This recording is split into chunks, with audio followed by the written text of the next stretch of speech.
Our old wizard friend has travelled many days to get here. So join me today as I build Season's Henge, the full version.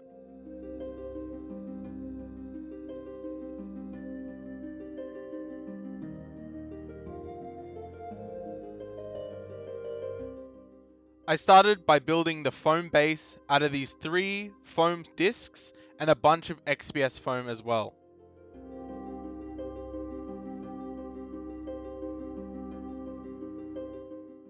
All of this is really simple, cutting rough shapes out of foam to give me a base structure to work with. Into that structure, I then carve a little bit of a road that leads up the mountain. So we have the shape, and now we need the texture. I have a bunch of these egg cartons I got from a friend who works at a cafe, and I just soak all of these in some water. When they're all soaked, they start falling apart and tearing to pieces, and they become really good for making a sculptor mod-like material out of.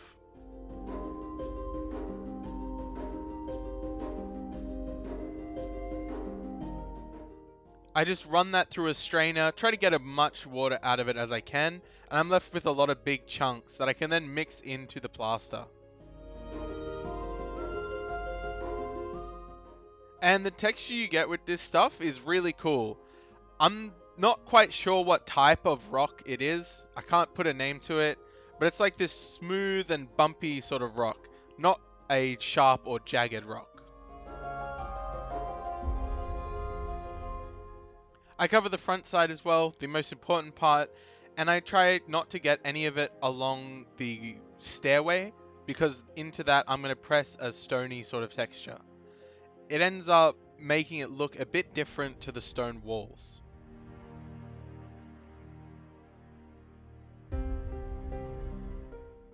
And then I get to work on the top side. I go about this in like the wrong order and go back on this, but I start originally by cutting the stone pieces that will form this stone circle.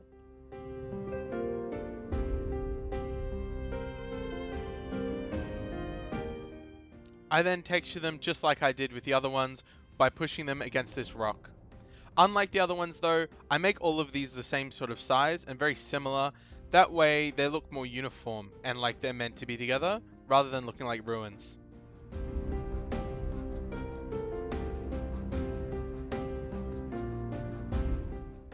Also, out of the same foam that I cut the circle pieces, I cut a circle edge that will go along the top of some of the stone pillars.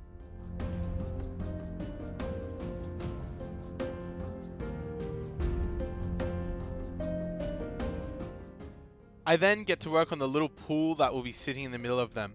I want the pool to have a bit of a texture to it, some sort of magical energy underneath. So I grab some paint and paint onto this piece of Perspex a little bit of a texture. I'd imagine if I was doing this again, I'd put a little bit more effort into trying to figure out a good pattern for this, because the final one is a bit haphazard and it doesn't look too great. I thought the paint strokes would leave something nice, but it leaves a lot to be desired in reality.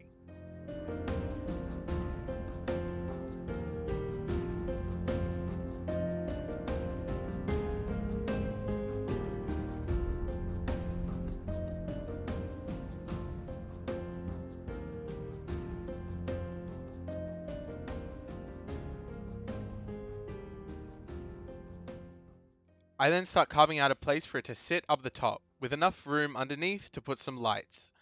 You can see here that I've stuck all of the stones on up here, and I end up ripping them off before too long because they just get in the way and they're very brittle at the moment.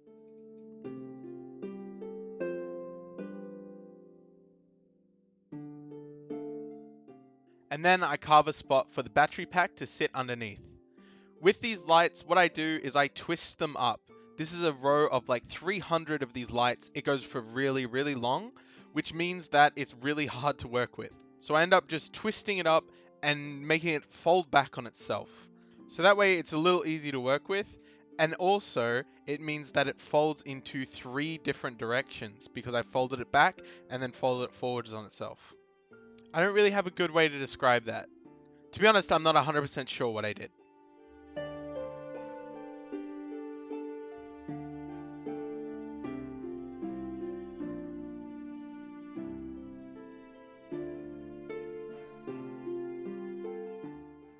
before I go painting anything or sticking anything down, this thing got really back heavy and it's tipping backwards all the time. So what I've done is I've gotten a handful of washers and glued them to the front. This does absolutely nothing. They are way too light and they don't affect it at all. What I do end up doing is coming back and adding a speaker, a broken speaker, and those speakers, like amplifiers, they're really heavy. I don't know what's in them, but that gives it a lot of weight up the front.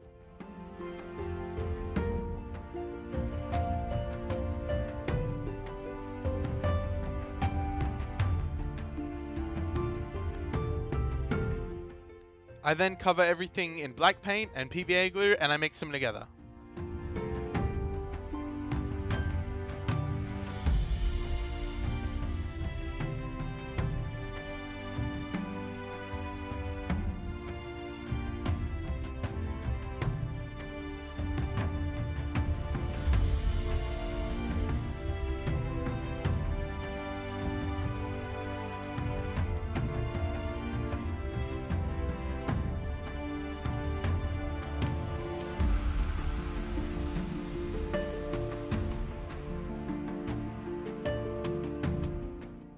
I ensure to paint up in that hole as well, black, so that way none of the white is showing through or reflecting the light.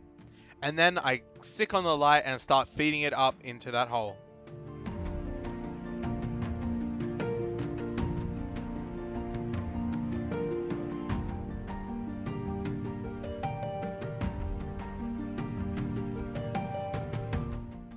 And here you can kind of see how I've got two lengths of wire.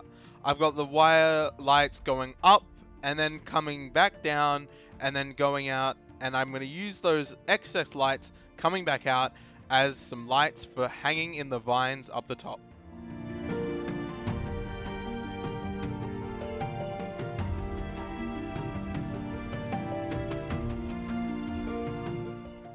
Once the plastic lake is in place, I stick on the foam pillars and start to add on a bunch of this sculptor mold texturing as well. I make sure to make the pool look a bit more rounded and a bit more natural. The way this comes out, I'm really happy with, because it looks like there are rocky faces that are drooping down into the pool of water. And it's really easy to do.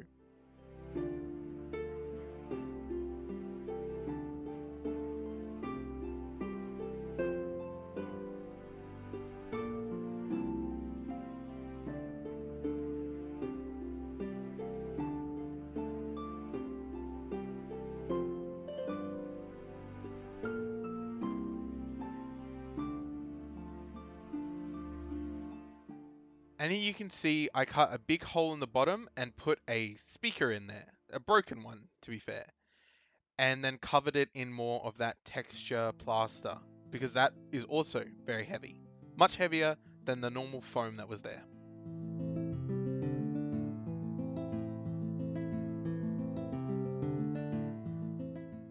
I then plan to give it all a spray of a grey paint, that way it takes paint a bit better.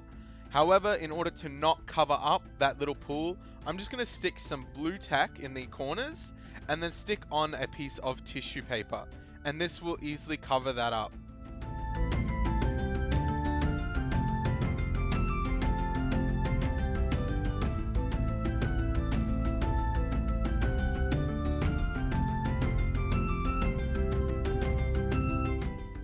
Now this is by far my favorite part. Just completely covering it in a bunch of paints. I take the same approach that I did for the smaller dioramas and paint each season a different color. For spring, it's a light green. For summer, it's an orange. For autumn, it is a darker orange. And for winter, it is a dark blue.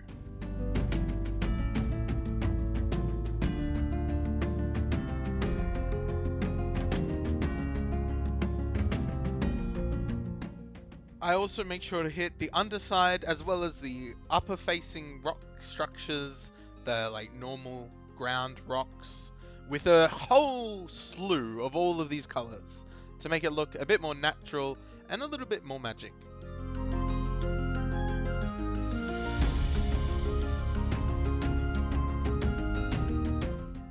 And here you can see, once it's all painted, looks like a huge mess. It looks like a toddler made it. And it's so funny. And then to make it all more even and uniform, cover it all in a grey dry brush. Very heavy dry brush.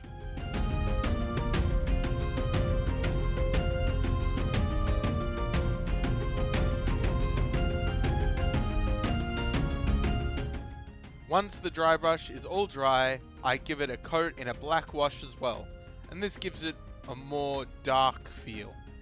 But don't worry, it's not going to stay this dark.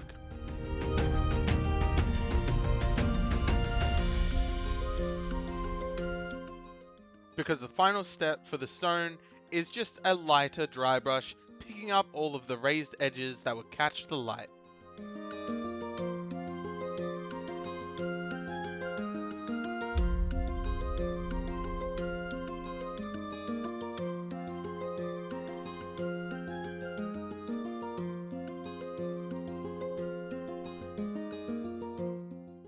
Once the stone is all painted and dry, I cover all of the edges and all of the top facing pieces with a bunch of PVA glue, and then I'll cover that in my dirt mixture. And this is just brown sand mixed with peat moss.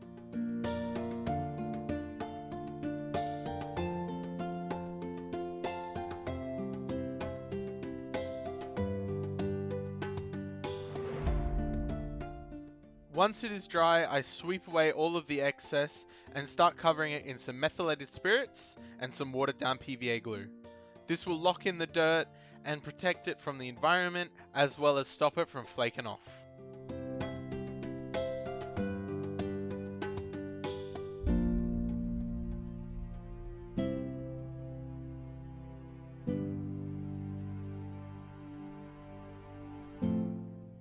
And then to give the water more of a water texture, I'm going to use some PVA glue.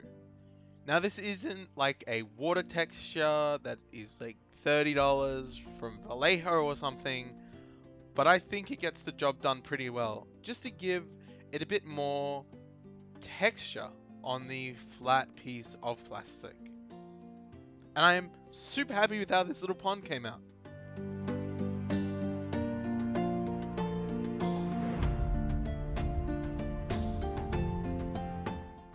For making vines, I use the old campaign terrain method. However, instead of using jute twine, I use some pipe cleaners because I want it to have a bit more rigidity and hold up by itself. So for the pipe cleaners, I just hit it with a heat gun to get rid of all of the fuzzy edges, and the leftover texture is really good for catching paint and also catching the parsley leaves that I dip them in.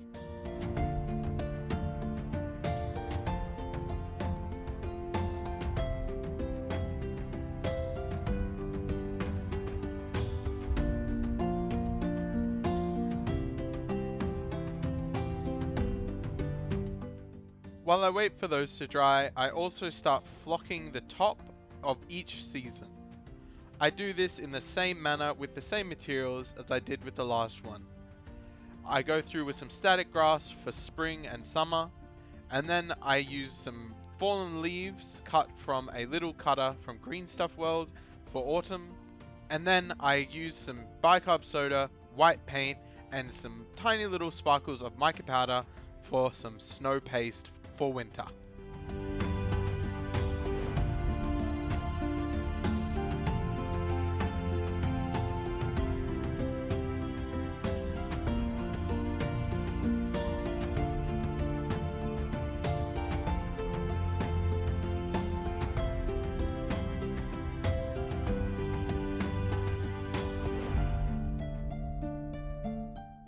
Once that is dry, you can see I stuck some lichen up the top for autumn, and I stuck that in with some toothpicks.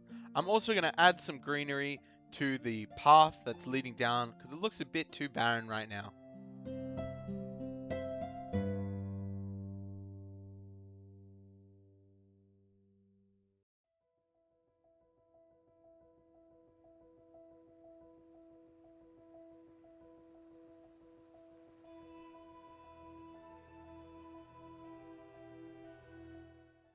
I use some green lichen as well as some parsley and oregano for different types of fallen leaves or grass or scatter in the scents. I then brush off all of the excess the next day once everything is dry, and then seal it with some PVA glue and water.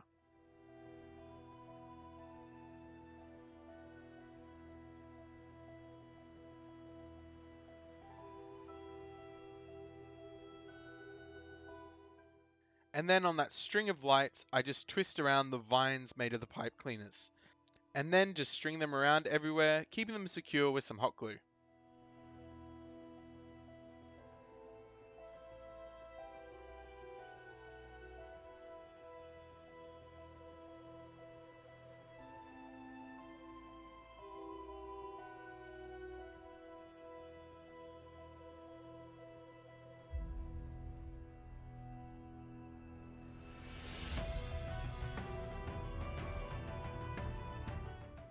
I definitely think I need some more epic, godlike miniatures to sit up atop of this, because these little ones are too little. Thanks for watching, and I'll see you next week with something different.